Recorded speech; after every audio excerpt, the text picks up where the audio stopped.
Several Cody Rhodes references on Monday Night Raw last night. We have Edge's Open Challenge official for WrestleMania. Brock Lesnar is going to be defending his WWE Championship inside Madison Square Garden. An update when it comes to Bobby Lashley's injury, and The Miz's tag team partner has been revealed. All this and more in today's WWE News.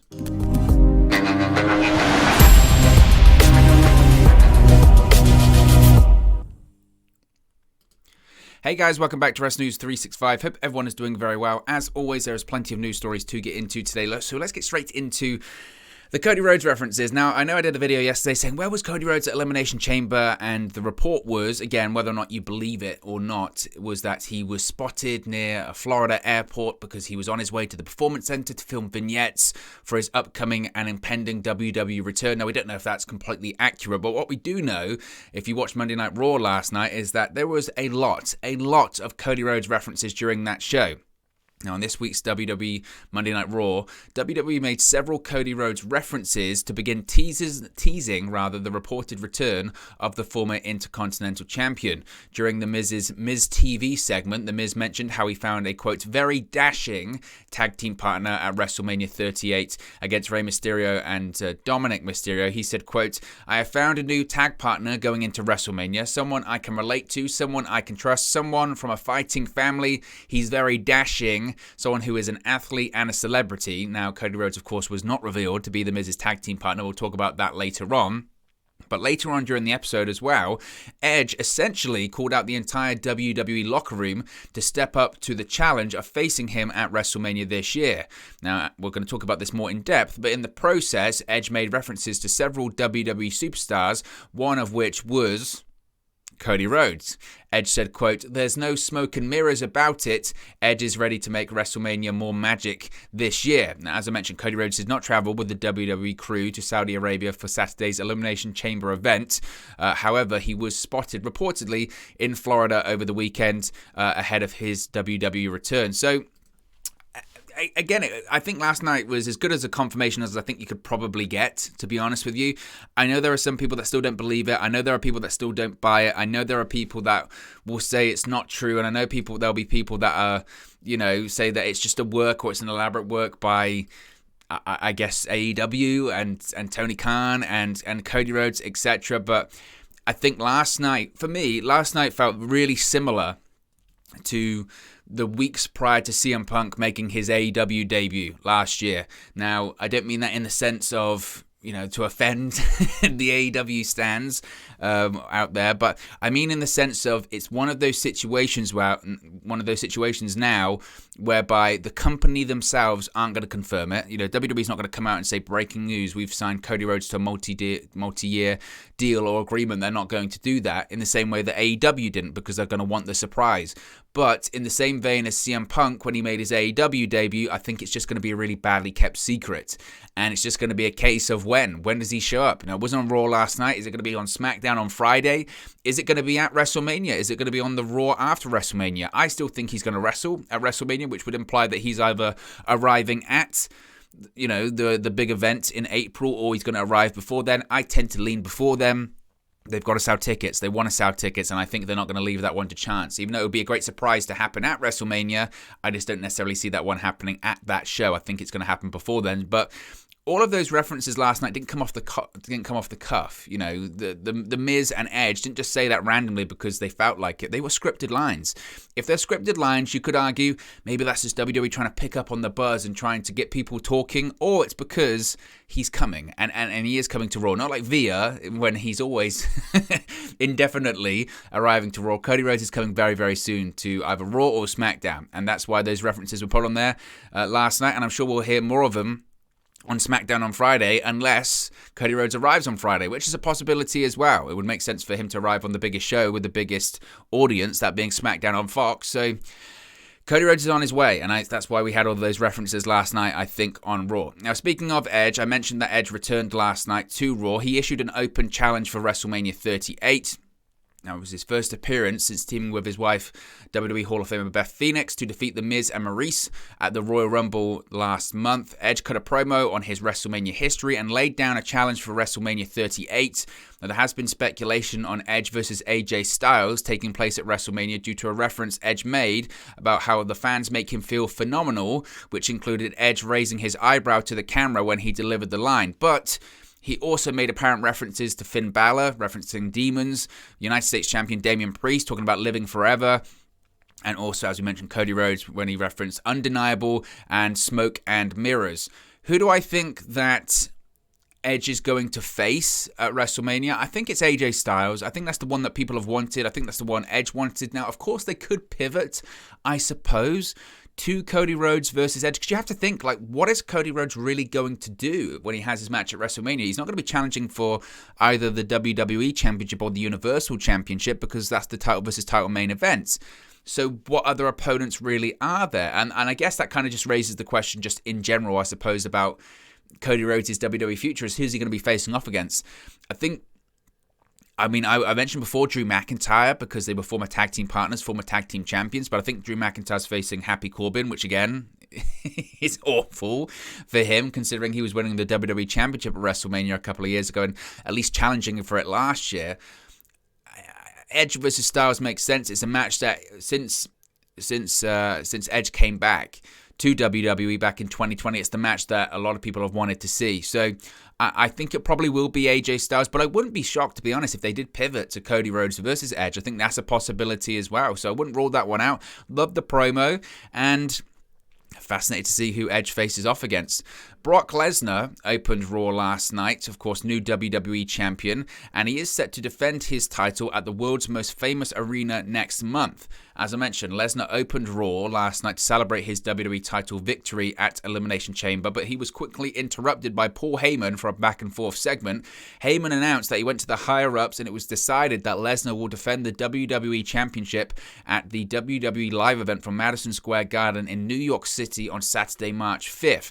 Heyman announced that Lesnar will be defending against the former champion Bobby Lashley. We have an update when it comes to Bobby Lashley's injury. Now, in terms of the storyline, Bobby Lashley was not on Raw last night. WWE is blaming Lashley's absence on a potential concussion. The storyline is that Lashley suffered the concussion in the match at Elimination Chamber on Saturday. They're kind of teasing it as Lashley might make it, but the chances are that he won't. There's no word on who Lesnar will defend against if Lashley is unable to compete, but Madison Square Garden also has Lashley versus Lesnar advertised. They've had that advertised for the last couple of weeks.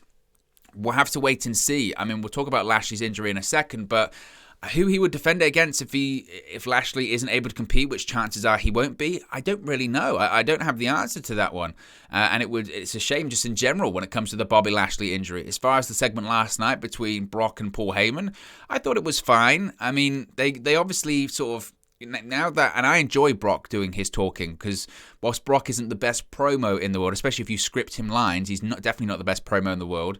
But if you allow him to talk, he's a decent promo. On top of that, you protect him, and that's what Heyman did last night. He kind of guided Lesnar through. Lesnar didn't say too much, and he sort of guided him through the segment, and I think that's what you have to do with Brock. You can't give him a script. You just kind of say, just go in this direction, and that's what they do. And look what he was wearing. He was wearing a sweater and a cowboy hat, and babyface Brock. I'm a big fan. I really am. Now, speaking of Bobby Lashley again, we'll talk about this injury update. Now, Bobby Lashley was reportedly undergoing testing on his shoulder yesterday. He's currently in Birmingham, Alabama to visit WWE doctors, according to a report from PW Insider. Now, Lashley is getting his shoulder checked out by the doctors at Andrews Sports Medicine and Orthopedic Center. There's no word yet on what the doctors found, but of course, once we have better information on that, we'll keep you updated here, and we'll talk about it here on the channel. We should know more about what's happened with his doctor's visit later on this week. As I mentioned, he was pulled from the Elimination Chamber match due to that concussion protocol.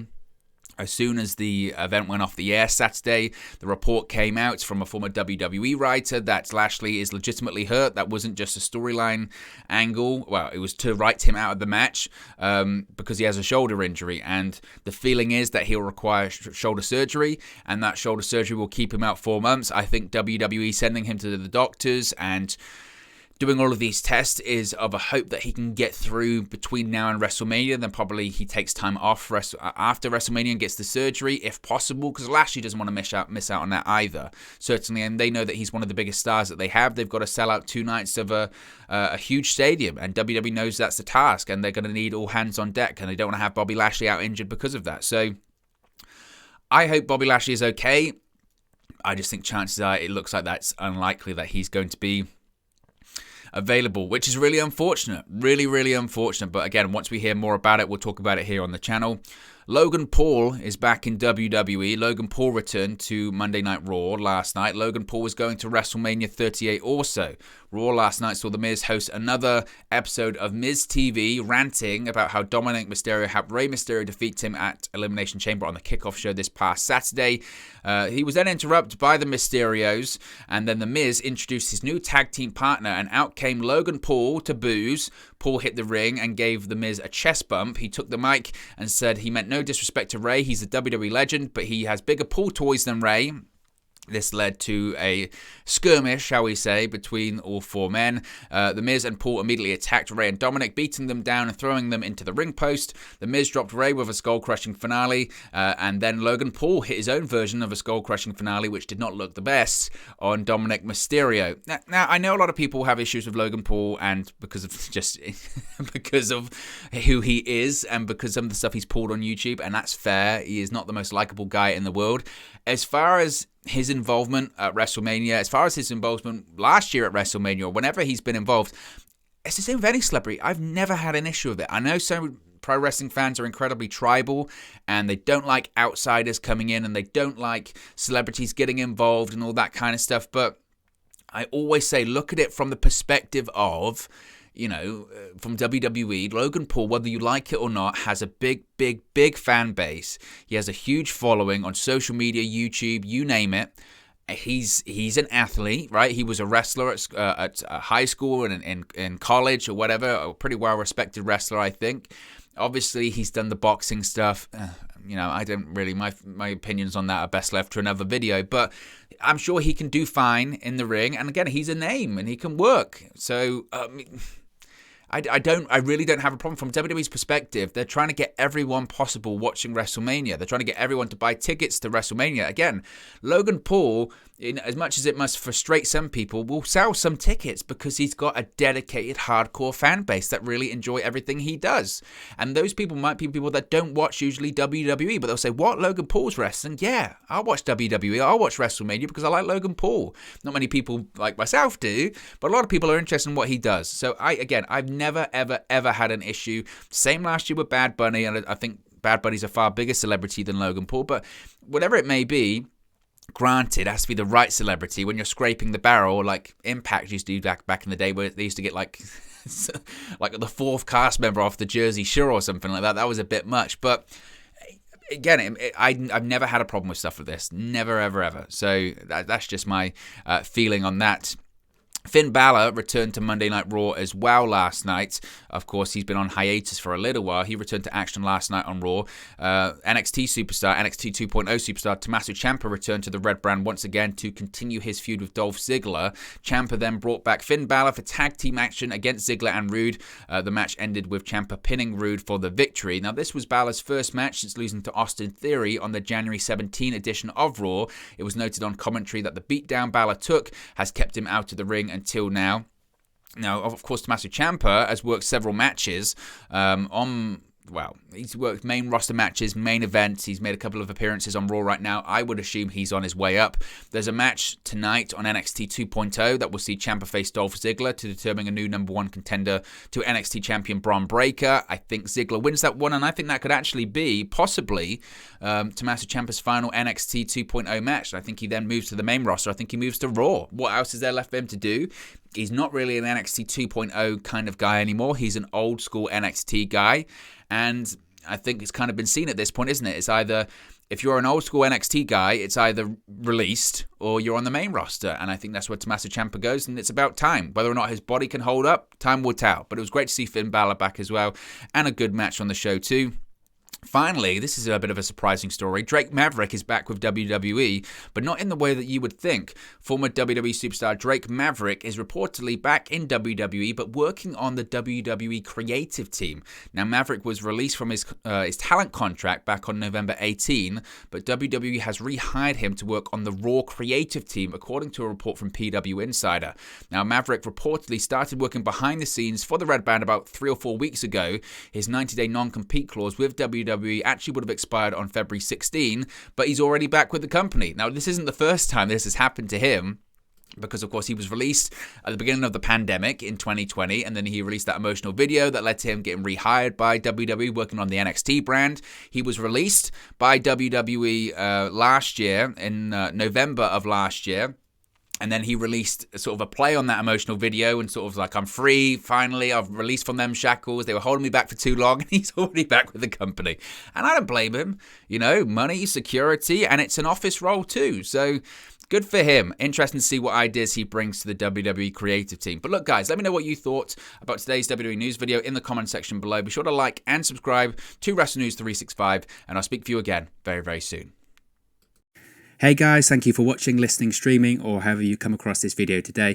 Be sure to click on the video on the right there to watch our next video, or click the bottom there to subscribe, or the bottom right hand corner. Thank you very much, and I'll speak to you again very soon.